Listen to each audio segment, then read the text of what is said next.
Good morning, students. Now today we discuss second example.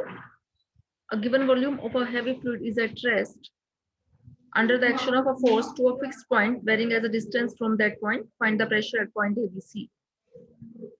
Liquid जो आपका fluid है वो रेस्ट पर है under the action of force, और फोर्स कैसे दे रखा है आपको, varying as a distance from that point. हमें क्या फाइंड आउट करना है, प्रेशर एट पॉइंट ABC. तो हमने choose the fix point as origin and set of rectangular axes. Let P be any point of the fluid at rest. Then components of the given force per unit mass be x, y, z.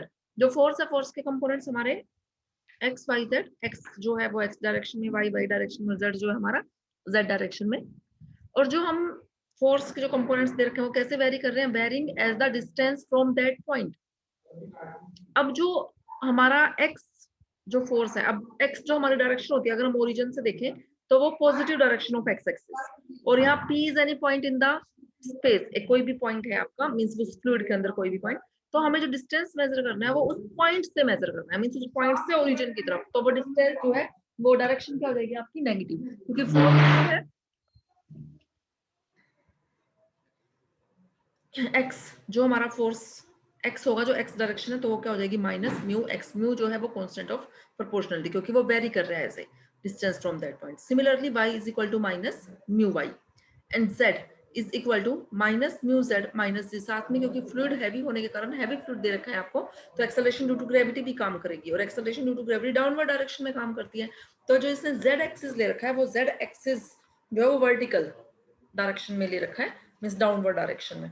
वैसे तो हमारा जी आना था, क्योंकि वो जो z है वो हमारा अपवर्ड डायरेक्शन है, और जो g हमारा लगता है एक्सेलरेशन ड्यू टू ग्रेविटी, वो हमारा डाउनवर्ड डायरेक्शन है. तो इसलिए हमारा साइन जो है वो यहाँ क्या चल रहा है, माइनस साइन चल रहा है. ठीक है, क्योंकि जो फोर्स z डायरेक्शन में फोर्स है वो z डायरेक्शन में, पॉजिटिव z डायरेक्शन में है. ये माइनस साइन क्लियर हो गए किस लिए आए हैं, क्योंकि जो ये फोर्सेस हैं वो फ्रॉम ओरिजिन है, मेजर किए लग रहे हैं, ओरिजिन से हम मेजर कर रहे हैं. और जो हमारा ये जो हमें जो दे रखा है वो जो डिस्टेंस, ये फोर्स वेरी कैसे कर रहे हैं, distance from that point, that's why this negative sign comes here. Equation of pressure, pressure की इक्वेशन हमें पता है, differential equation of pressure dp is equal to rho x dx plus y dy plus z dz. This is a differential equation of pressure. Now dp is equal to rho x की value रखी है हमने minus mu x, ये dx आ गया, y की value, z की value रखी है. नाउ इंटीग्रेटिंग, हमें क्योंकि क्या फाइंड आउट करना, प्रेशर निकालना एट पॉइंट ABC, तो ये डिफरेंशियल इक्वेशन है प्रेशर की, तो हमें क्या करना पड़ेगा, इसे इंटीग्रेट करना पड़ेगा. इसे इंटीग्रेट करेंगे तो क्या निकलेगा हमारा P. Now P is equal to rho into, इसको इंटीग्रेट करोगे तो minus mu x square by 2 minus mu y square by 2 minus mu z square by 2 minus g z plus constant of integration.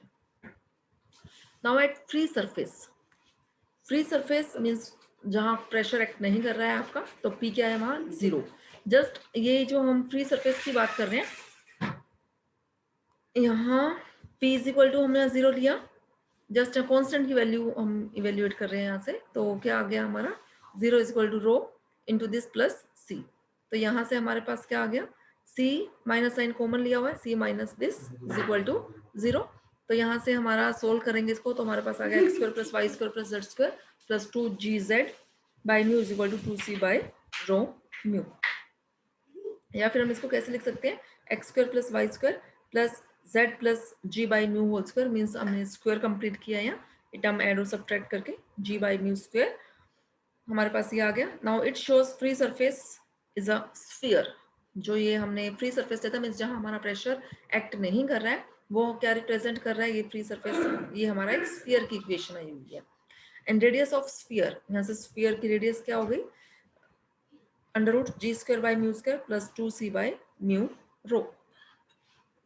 If r is the radius of sphere, then r square क्या आ जाएगा, इसका square करोगे तो under root cancel हो जाएगा. तो यहाँ से हमारे पास c की वैल्यू क्या आ गई, rho mu by 2 into this, c की वैल्यू आ गई. अब इक्वेशन 1 में जो हमें c की वैल्यू फाइंड आउट करने के लिए जो हमने ये कंडीशन लगाई थी, तो यहाँ जो हमें c की वैल्यू मिली है वो हमें यहाँ पुट कर देनी है, c की value.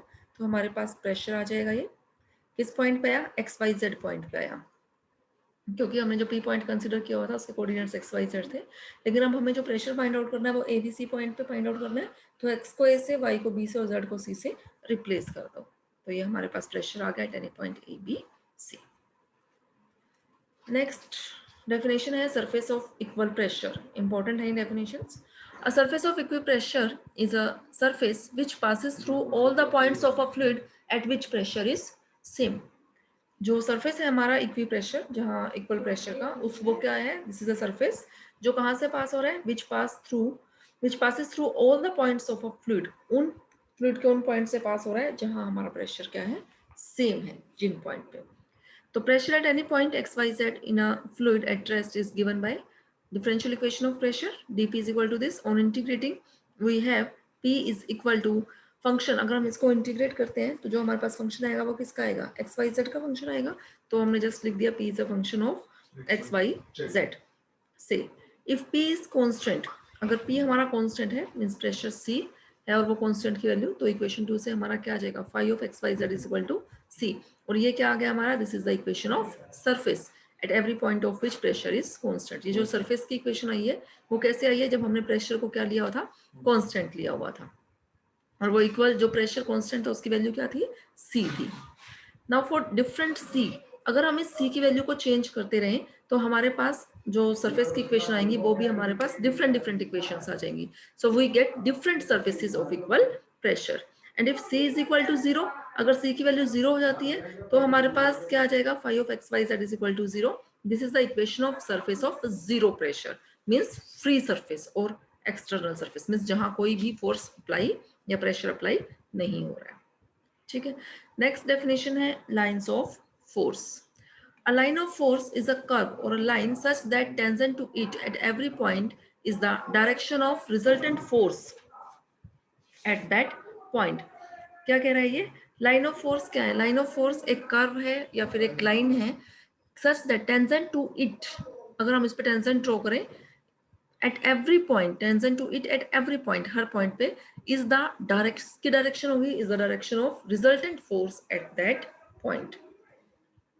We know x, y, z are the components of resultant force acting at any point x, y, z in the fluid are parallel to coordinate axis. ये हमने force के components लिए हैं x, y, z. So direction cosines of the line of action of this resultant force are proportional to x, y, z. ये आपने पढ़ा हुआ direction cosines. But from geometry, the direction cosines of the tangent to the curve at any point are proportional to, जिसके proportional होते हैं dx by ds, dy by ds, dz by ds के. तो 1 और 2 से आपके पास क्या आ गया, dx by ds divided by x is equal to dy by ds by y, dz is equal to dz by ds upon z. क्योंकि जो रिजल्टेंट फोर्स है this acts along the tangent. और यहाँ से अगर हम इसको सोल्व करते हैं तो आ गया dx by x is equal to dy by y is equal to dz by z. This is the differential equation for the lines of force. ये आपने रिजल्ट भी याद रखना है, लाइन ऑफ फोर्स के लिए हमारी डिफरेंशियल इक्वेशन क्या बनेगी. नेक्स्ट है the line of force and the surface of equal pressures are orthogonal. जो हमारा लाइन ऑफ फोर्स क्या है, ये भी एक कर्व है, और जो हमारा सरफेस है इक्वल प्रेशर का, ये आपस में क्या होते हैं, ऑर्थोगोनल होते हैं. ये हमें बताना है, यहाँ प्रूव करना है. The surface of equal pressure are given by pressure P is equal to rho phi x y z is equal to C. अभी हमने ऊपर किया था ये.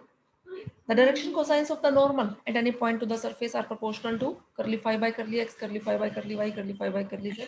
ये भी आपने वेक्टर कैलकुलस में रिजल्ट पढ़ा हुआ है. Gradient of phi is normal to the surface, del phi.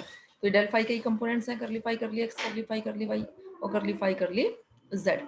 तो ये जो डायरेक्शन कोसाइंस हैं ये नॉर्मल के हैं सरफेस पे. और इक्वेशन 1 से करली फाई बाय करली एक्स जो है यहाँ से किसके इक्वल आ जाएगा, curly p by curly x के. फाई को अगर with respect to x differentiate करोगे, similarly curly phi by curly y curly p by curly y के इक्वल, और curly phi by curly z आपका curly p by curly z के इक्वल. So direction cosines of the normal to the surface are proportional to, जो direction cosines हमारे इनके proportional थे, करली फाई करली एक्स, करली फाई करली वाई और करली फाई करली जेड के, अब वो किसके प्रोपोर्शनल हो जाएंगे, करली पी करली x, curly p curly y and curly p curly z के.